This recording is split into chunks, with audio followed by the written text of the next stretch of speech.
तो इस कहानी के शुरू में हम जेफ नाम के एक आदमी को अपनी बोट पे देखते हैं। वो और उसके साथ ही सांपों को पकड़कर उन्हें बेचने का बिजनेस करते थे और इस मर्तबा ये लोग सांपों को पकड़ने के लिए ऐसी खतरनाक जगह जा रहे थे जहाँ के बारे में माना जाता है कि वो जगह कर्स्ड है। वहाँ पर दुनिया का सबसे बड़ा, सबसे खतरनाक क्रिम्सन एनाकोंडा रहता था, जो किसी भी चीज को बड़ी ही आसानी से अपना शिकार बना ले, यहाँ तक कि वो उसके अपने ही जैसे एनाकोंडा ही क्यों ना हो। खैर, अब ये लोग अपनी मंजिल पे पहुँच जाते हैं और जेफ का कैप्टन साथी जेफ से ज्यादा पैसे मांगने की डिमांड करता है, क्योंकि ये बहुत खतरनाक जगह थी। यहाँ वो और उसकी बोट सेफ नहीं थे। जेफ भी पैसे निकाल कर उसे दे देता है, लेकिन इस मर्तबा गलती से पैसे उससे नीचे गिर गए। जिन पैसों को जब कैप्टन उठाकर सीधा हुआ तो एकदम से जेफ ने उसके गले में अपना चाकू स्टैब करके उसे मार डाला। इसी चाकू से फिर जेफ ने उसका गला उतार कर नदी में फेंक दिया, ऐसे जैसे वो किसी के लिए चारा डाल रहा हो। ये चीज उसके बाकी साथी भी देख रहे थे। जेफ उन सबसे कहता है, मुझे धोखेबाजों से नफरत है। ये लोग आगे बढ़ते हैं और जंगल में इन्हें एक मूर्ति दिखाई देती है, ऐसी मूर्ति जिसके ऊपर बहुत सारे सांप बने हुए थे। और ये देखते हुए जेफ कहता है, तो आखिर क्रिम्सन एनाकोंडा की कहानी सच थी। दूसरी तरफ जेफ के साथियों को बहुत सारे सांप मिल जाते हैं, जिन्हें देखकर वो भी बेतहाशा खुश हो चुके थे। जल्दी जल्दी वो इन्हें अपने थैलों में भरना शुरू कर देते हैं। दूसरी तरफ जेफ उस बड़े क्रिम्सन एनाकोंडा की तलाश में अपनी बंदूक लेकर निकल जाता है। इन तीनों में से एक साथी जब सांपों से भरे हुए थैले वापस बोट में रखने आया तो उसने देखा कि दूर उनके कैप्टन साथी की सर-कटी लाश पानी में खड़ी थी। उसे अपनी आंखों पे यकीन नहीं आया। अचानक वो लाश दोबारा पानी में डूब गई और तैरते हुए कोई बड़ी सी चीज उसकी तरफ आने लगी। डर के मारे ये आदमी जंगल की तरफ भागता है, लेकिन उसकी कोशिश कामयाब नहीं होती, क्योंकि एक बड़ा सा एनाकोंडा अब उसे अपने शिकंजे में लिपटा था। उसके इर्द-गिर्द लिपट कर वो उसकी हड्डियां तोड़ते हुए उसे खाने ही वाला था। ये अचानक सीन कट होकर हमें ये जंगल में उसके दूसरे साथी को दिखाया जाता है। वो साथी एकदम से कुछ देखकर डर गया। असल में उसने उसी बड़े से एनाकोंडा की बॉडी को रेंगते हुए देख लिया था। जैसे ही वो एनाकोंडा एक दरख्त पे चढ़ा तो उसके पेट को देखकर साफ लग रहा था कि उसने किसी इंसान को निकला हुआ है। इससे पहले कि ये आदमी अपनी जान बचाकर भाग जाता, एकदम से उसके सामने उसके साथी की लाश लटक जाती है, जिसके ऊपर अजीब सा लिक्विड लगा था, क्योंकि सांप ने अब वापिस उसे अपने मुंह से उगल दिया था। उस पहले वाले आदमी को फेंककर ये सांप अब इस आदमी को अपने शिकंजे में जकड़ लेता है। दरख्त के साथ लगाए वो इसकी हड्डियों को भी जकड़ कर तोड़ देता है और फिर उसे भी खाने लग जाता है। दूर खड़ा जेफ चुपचाप ये सारा नजारा देख रहा था और खुश हो रहा था। बजाय अपने साथियों को बचाने की, वो तो ऐसे खड़ा था जैसे ही सब उसकी मर्जी के मुताबिक हो रहा हो। असल में वो इस एनाकोंडा को पकड़ना चाहता था, इसलिए वो अपनी शॉटगन से उसे बेहोश करने ही वाला था कि अचानक जंगल के सभी जानवर शोर मचाने की आवाज सुनते हुए ये एनाकोंडा यहाँ से भाग जाता है। सीन कट होकर दूसरी तरफ हम बेलियन नाम के एक आदमी को देखते हैं। बेलियन अपने साथियों के साथ एक सर्कस में काम करता है, लेकिन ये सर्कस बंद होने की वजह से वो सर्कस के मालिक से यहाँ के सभी आर्टिस्ट को खरीद लेता है, क्योंकि वो इन सभी आर्टिस्ट को अपने साथ थाईलैंड ले जाकर वहाँ अपनी एक नई सर्कस खोलना चाहता था। ये लोग भी नदी के रास्ते थाईलैंड जाने का प्लान करते हैं और जब ये लोग आधे रास्ते में थे तो तब इन्हें लकड़ी के कंटेनर से आगे का रास्ता बंद मिलता है। उनका कैप्टन चाहता था कि ये लोग अपना रास्ता बदल लें, लेकिन इस तरह इनको बहुत टाइम लग जाता थाईलैंड पहुंचने में। बेलियन कैप्टन को धमकी देता है, जो भी हो हमें वक्त पे थाईलैंड पहुंचना है, क्योंकि वहाँ पे हमारा शो है जिसके पैसे मैं एडवांस ले चुका हूँ। अगर हमने शो ना किया तो हम बर्बाद हो जाएंगे। जवाब में कैप्टन कहता है, फिर तो मेरे पास एक ही रास्ता है कि हम उन सारी चीजों को डायनामाइट से उड़ा दें, बिना ये बात जाने कि उनके इस काम से उनके ऊपर कितना बड़ा खतरा आ सकता था। ये लोग बम से उन सारे कंटेनर्स को जला देते हैं। ऐसा करने से उनका रास्ता तो साफ हो गया, लेकिन देखते ही देखते बहुत सारे सांपों की बारिश उनकी शिप पे हो गई, क्योंकि उन सभी के सभी लकड़ी के कंटेनर्स में सांप भरे थे। डर के मारे ये लोग कहीं न कहीं छुपने की कोशिश करते हैं, जबकि बहुत से लोग बुरी तरह सांपों में घिर चुके थे। इनकी एक साथी लाइन यहाँ होशियारी दिखाती है और एक प्रेशर वाले पाइप के जरिए इन सभी सांपों को अपनी शिप से नीचे गिराने में कामयाब हो जाती है। लेकिन तभी अचानक बाथरूम की छत टूटने की वजह से बहुत सारे सांप बेलियन के ऊपर गिर जाते हैं, जो कि बाथरूम के अंदर छुपा था। जिनसे बचने के लिए वो नदी में कूद जाता है और तैरते हुए किनारे तक पहुंचता है। लेकिन उसकी बुरी किस्मत यहाँ पर भी एक किंग कोबरा उसे काटने के लिए उसके सामने था। इससे पहले कि वो उसे डस लेता, यहाँ कोई आदमी उसके ऊपर पाँव रखते हुए उसे कुचल देता है। ये इंसान जेफ था, जिसने बेलियन की जान बचा ली थी, इसीलिए बेलियन उसे अपनी शिप पे ले आता है। जेफ सबको बताता है कि वो एक वाइल्ड एक्सप्लोरर है और एक एक्सीडेंट की वजह से वो यहाँ जंगल में फंस गया। यहाँ अचानक इनका एक साथी कान पकड़कर जोर जोर से चिल्लाने लगा था। जेफ करीब जाकर उसका कान गौर से देखता है, फिर अपनी उंगली पे कट लगाते हुए वो इस लड़के के कान के पास ले जाता है और हम देखते हैं कि अचानक उसके कान में से एक सांप का बच्चा निकलकर जेफ के हाथ पे काट चुका था और उसके काटने से जेफ को कोई फर्क नहीं पड़ा। वो तो इस सांप को उठाकर पानी में फेंक देता है। ये सारी चीज लैन नोटिस कर चुकी थी। लैन खुद भी एक स्नेक एक्सपर्ट थी। वो जानती थी कि एक सांप के जहर से इम्यून करने के लिए इंसान को बहुत सारा सांप का जहर अपने जिस्म में डालना पड़ता है और ये चीज वो बेलियान को भी बताती है और कहती है, मुझे ये जेफ इंसान ठीक नहीं लग रहा। देखो कैसे उसे सांप ने काटा लेकिन उसे कुछ भी नहीं हुआ। जबकि दूसरी तरफ जेफ इस बोट के कैप्टन से मिलता है। वो चाहता था कि कैप्टन अपनी बोट को उसके बताए नक्शे के मुताबिक एक जगह पे ले जाए। जिस जगह के बारे में सुनते ही ये कैप्टन बंदूक निकाल के जेफ के ऊपर तान देता है और कहता है, अगर दोबारा तुमने यहाँ जाने की बात की ना, मैं तुम्हें गोली मार दूंगा। क्या तुम ये बात नहीं जानते? वो जगह कर्स्ड है। यानी कैप्टन भी क्रिम्सन एनाकोंडा के बारे में जानता था। उसकी सारी बातें सुनकर जेफ फिलहाल के लिए तो यहाँ से चला जाता है, लेकिन हम देखते हैं कि उसके जाते ही यहाँ कैप्टन जो फिशिंग कर रहा था उसकी फिशिंग रॉड अचानक कोई नीचे से जोर से खींचता है, जिसके खींचने पर कैप्टन खुद भी पानी में गिर गया। दरअसल ये जाल जेफ ने ही कैप्टन को पकड़ने के लिए लगाया था। वो कैप्टन को अपने जाल में फंसा चुका था, अपने उस जाल में जिस जाल में उसने एनाकोंडा को पकड़ना था और कैप्टन एनाकोंडा के लिए चारे का काम कर रहा था। कैप्टन का गायब होना लैन को शक में डाल देता है। लैन जानती थी कि ये जेफ का ही काम होगा। वो जेफ से पूछती है कि कैप्टन कहाँ है, लेकिन जेफ उसकी बातों को ये कहकर टाल देता है कि ये जंगल है, यहाँ इंसानों का गायब है। एकदम से इन सब को पानी में हलचल सुनाई दी। ये लोग पूछते हैं ये आवाज कैसी है और जेफ बताता है यहाँ कुछ बहुत बड़ा आने वाला है। दिखाया जाता है कि नदी की गहराई में बहुत बड़ा एनाकोंडा जेफ के लगाए जाल की तरफ बढ़ रहा था। जेफ का फिशिंग रॉड जोर से नीचे की तरफ खींचता है, जिसे जैसे ही वो फोल्ड करने लगा तो एनाकोंडा सिर्फ कुछ ही सेकंड के लिए इनके सामने आया। इतना बड़ा, इतना खौफनाक एनाकोंडा देखकर ये सभी डर गए। जेफ ने जो फिशिंग रॉड की रस्सी पकड़ी हुई थी, एनाकोंडा ने जोर लगाकर उसी रस्सी के जरिए जेफ को भी पानी के अंदर डाल लिया। वो जेफ को कभी इधर तो कभी उधर पटक रहा था, लेकिन जेफ भी हार मानने वाला नहीं था। वो अपने आप को बचाने के लिए तैरते हुए इसी नदी में मौजूद एक छोटी शिप पे चला जाता है। फिशिंग रॉड भी उसने इसी शिप के साथ बांधी थी और अब अपनी जान बचाने के लिए वो पानी में मौजूद इस एनाकोंडा के जिस्म पे एक नुकीली रॉड से हमला कर देता है। इस हमले ने एनाकोंडा को मारा तो नहीं था, लेकिन जख्मी करके उसे गुस्सा जरूर दिला दिया था, जिस गुस्से में एनाकोंडा जेफ की इस छोटी सी बोट को उठाकर नदी के किनारे ले जाता है और एक ही सेकंड बाद अपनी पूरी तेजी दिखाते हुए जेफ को इस बोट के साथ साथ अपने अंदर जकड़ लेता है। दूर खड़े बेलियान के सारे सर्कस के साथ ही ये निशान कि अब तो बस जेफ मर गया, लेकिन अगले ही पल जेफ तैरता हुआ उनके जहाज में आ चुका था। ये सब उसे देखकर हैरान थे, जबकि जेफ अब पानी के अंदर एनाकोंडा को ढूंढ रहा था। वो नहीं जानता था कि एनाकोंडा अब उसी के पीछे उसी की शिप की छत पे है, जो अगले ही पल इन सब के सामने कैप्टन की बॉडी को अपने अंदर से उगल देता है।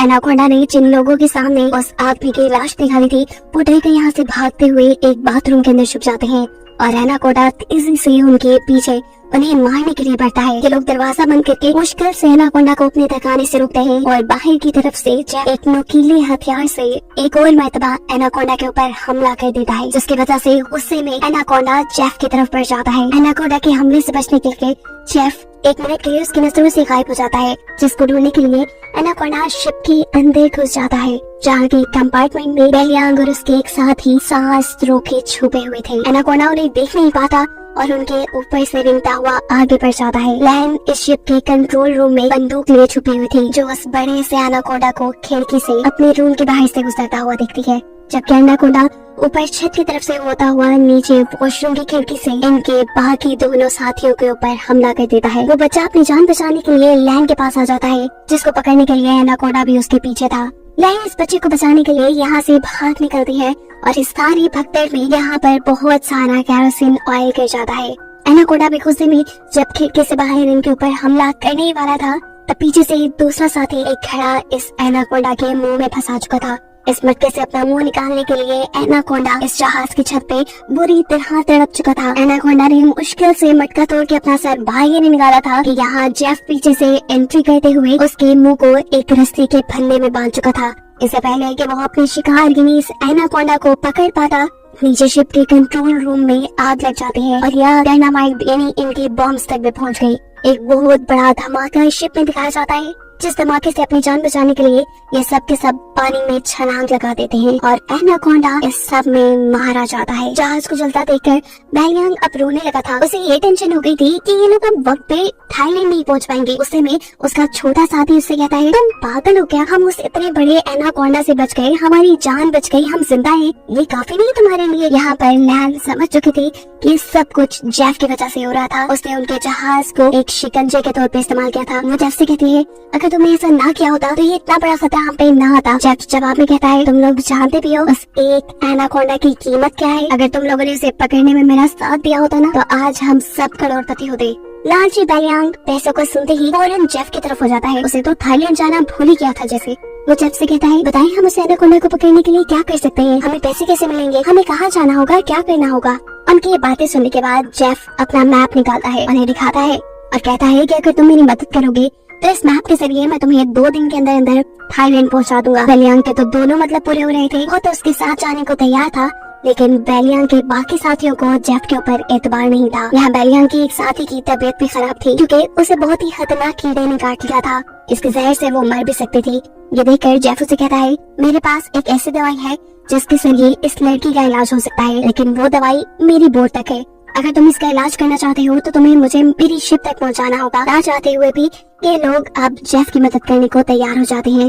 बोट तो अब इनके पास भी नहीं रही थी, पैदल ही ये लोग आगे बढ़ रहे थे। आगे जाते हुए जेफ इन्हें कहता है, यहाँ का पानी मत पी लेना, यहाँ के पानी में ऐसे कीड़े हैं जो इंसान के अंदर चले जाते हैं, उसके अंदर ऐसी प्यास लगा देते हैं कि फिर वो इस पानी के अंदर ही अपने आप को डुबा कर मार देता है। रात हो जाती है, ये लोग एक गार के अंदर स्टे करते हैं जहाँ इन लोगों ने आग जलाई हुई थी और जेफ साइड पे बैठा अपने मैप पे बने हुए एनाकोंडा को देख रहा था। एकदम से सीन्स फ्लैशबैक में जाते हैं और दिखाया जाता है कि कैसे उस क्रिम्सन एनाकोंडा का सामना जेफ से हो भी गया था। वो एनाकोंडा जेफ को मारने ही वाला था, लेकिन जेफ ने उस टाइम होशियारी दिखाई और अपने आप को उस लकड़ी के कंटेनर्स में बंद करते हुए एनाकोंडा की नजर से बच गया। जिसके बाद ये लोग आए। इन लोगों के डायनामाइट ने वहाँ के कंटेनर्स तोड़ दिए, जिसमें से ये जेफ बाहर निकल गए, इनके साथ मिल गया। सीन्स दोबारा प्रेजेंट पे शिफ्ट होते हैं, जहाँ पर जेफ उस मैप को देख रहा था। बैलियांग उसके पास आता है और उससे कहता है, तुम इसी एनाकोंडा को पकड़ना चाहते हो ना? जेफ कहता है, हाँ, ये एक म्यूटेटेड एनाकोंडा है, एक ऐसा एनाकोंडा जिसे तुम एनाकोंडा का राजा भी कह सकते हो। इसने दुनिया के बड़े बड़े शिकार किए हैं, यहाँ तक कि उसने अपने जैसे बड़े बड़े एनाकोंडास को भी खा लिया। और अगर इसे हम पकड़ने में कामयाब हो जाते हैं तो हमारी 7 पुश्तों को भी काम करने की जरूरत नहीं पड़ेगी। लालच में बैलियांग कहता है, मैं आपकी मदद करने को तैयार हूँ। रात में ये सभी लोग सो रहे थे, तभी अचानक बैलियांग के एक साथी की आंख खुलती है। वो देखता है कि इन सबको चारों तरफ से बड़े बड़े एनाकोंडास ने घेरा हुआ था। अचानक उसकी आंख खुली और हमें पता चला कि ये सब उसका ख्वाब था। उनके आसपास कोई भी एनाकोंडा नहीं था। वो देखता है कि उसका भाई भी यहाँ नहीं है। घबरा कर वो इस गार से बाहर आया तो उसने देखा कि उसका भाई बुरी तरह अपने आप को नदी के अंदर डुबा रहा था। करीब जाकर वो अपने भाई को होश में लाने की कोशिश करता है और देखता है कि उसकी नाक से वही जहरीले कीड़े निकल रहे हैं जिनके बारे में जेफ ने उन्हें बताया था कि ये कीड़े इंसान को प्यास लगा लगा कर मार देते हैं और इन्हीं कीड़ों के साथ में उसका भाई भी मारा जाता है। ये लड़का बहुत रोता है, लेकिन अब क्या भी हो सकता था। अगली सुबह ये लोग दोबारा अपने सफर पे निकल जाते हैं। चलते चलते जंगल से एक रास्ता इनके सामने ऐसा आया जहाँ चलने के लिए कोई जगह नहीं थी। इन्हें हर हाल में नदी में उतरना ही पड़ता। नदी को पार करने के लिए कोई भी नदी में उतरने को तैयार नहीं था, क्योंकि इन्होंने नदी में बहुत मुश्किलें देख ली थी, लेकिन कोई दूसरा रास्ता भी इनके पास नहीं था।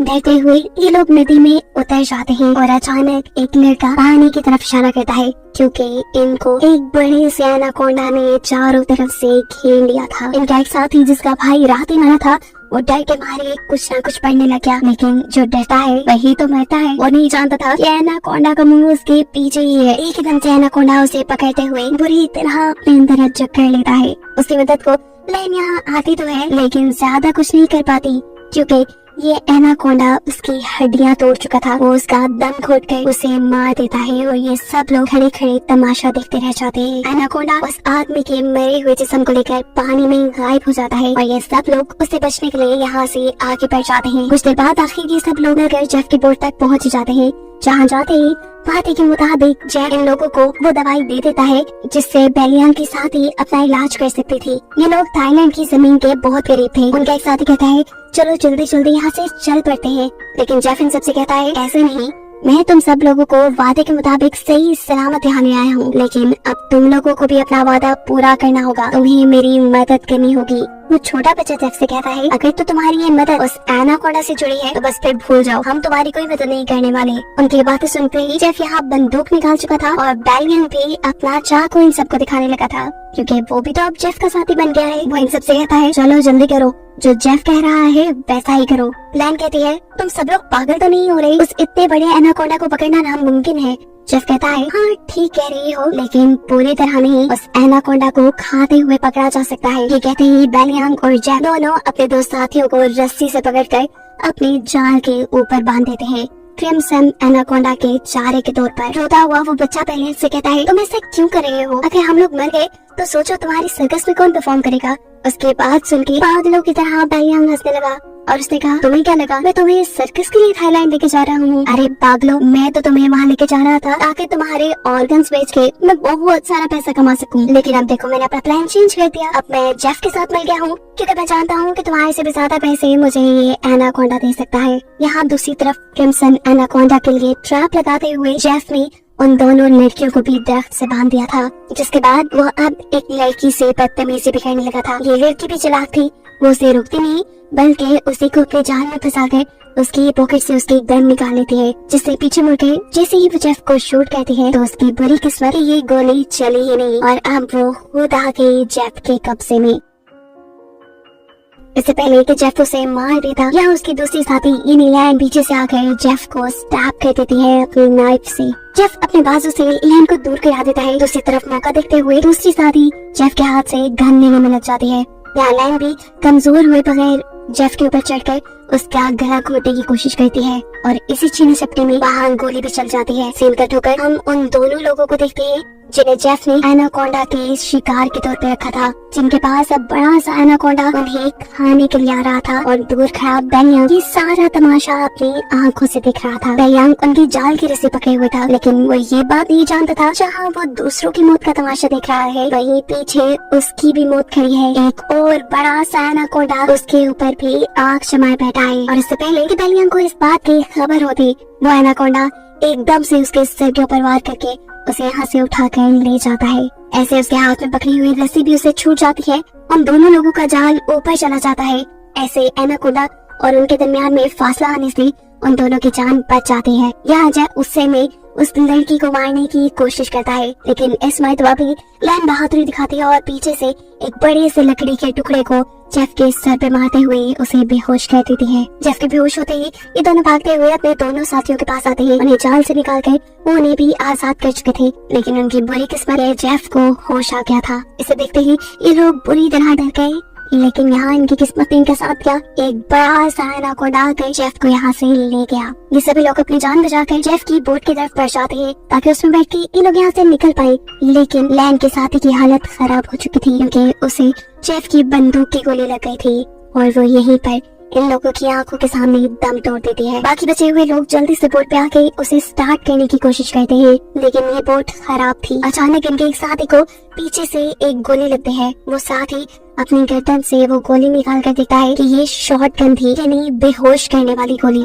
जिससे किसी ने उसे बेहोश कर दिया था। बेहोश करने वाला और कोई नहीं बल्कि जेफ ही था। यानी इस एनाकोंडा के हमले से भी वो बच गया था और अभी भी वो जिंदा था क्योंकि उसने एनाकोंडा का सर काट कर उसे मार डाला था। जेफ यहाँ एक और मर्तबा इन तीनों को बांध कर क्रिम्सन एनाकोंडा के चारे के तौर पे खड़ा कर देता है और इनके चारों तरफ तेज धार वाली लोहे की तार बांध देता है, जिसके बाद वो इनके जाल की रस्सी को पकड़कर यहाँ से दूर खड़ा हो गया। देखते ही देखते बहुत सारे एनाकोंडा पर हमला करने के लिए पहुँच गए। इन तीनों को लगा बस अब तो इनकी मौत है, अब ये जिंदा नहीं बच पाएंगे, पर यहाँ किस्मत एक और मर्तबा इनका साथ देती है और सभी के सभी एनाकोंडास किसी को देखकर यहाँ से चले जाते हैं। उन्होंने असल में यहाँ एक बहुत बड़ा सा एनाकोंडा देख लिया था, जिससे डरकर वो यहाँ से चले गए। अब ये एनाकोंडा अपना बड़ा सा मुंह खोले इन्हें खाने के लिए तैयार था। इससे पहले कि वो इनके ऊपर हमला करता, कोई उसके ऊपर ही हमला कर चुका है और यही तो है क्रिम्सन एनाकोंडा द किंग, जिसकी तलाश में जेफ था। इसका साइज बाकी एनाकोंडास के मुकाबले 10 गुना बड़ा था। ये क्रिम्सन एनाकोंडा आहिस्ता आहिस्ता इन तीनों को अपने शिकंजे में जकड़ लेता है और इन तीनों को खाने वाला होता है कि अचानक जेफ रस्सी छोड़कर उसे अपने जाल में पकड़ लेता है। अपने आप को छुड़ाने के लिए क्रिम्सन एनाकोंडा तड़प जाता है।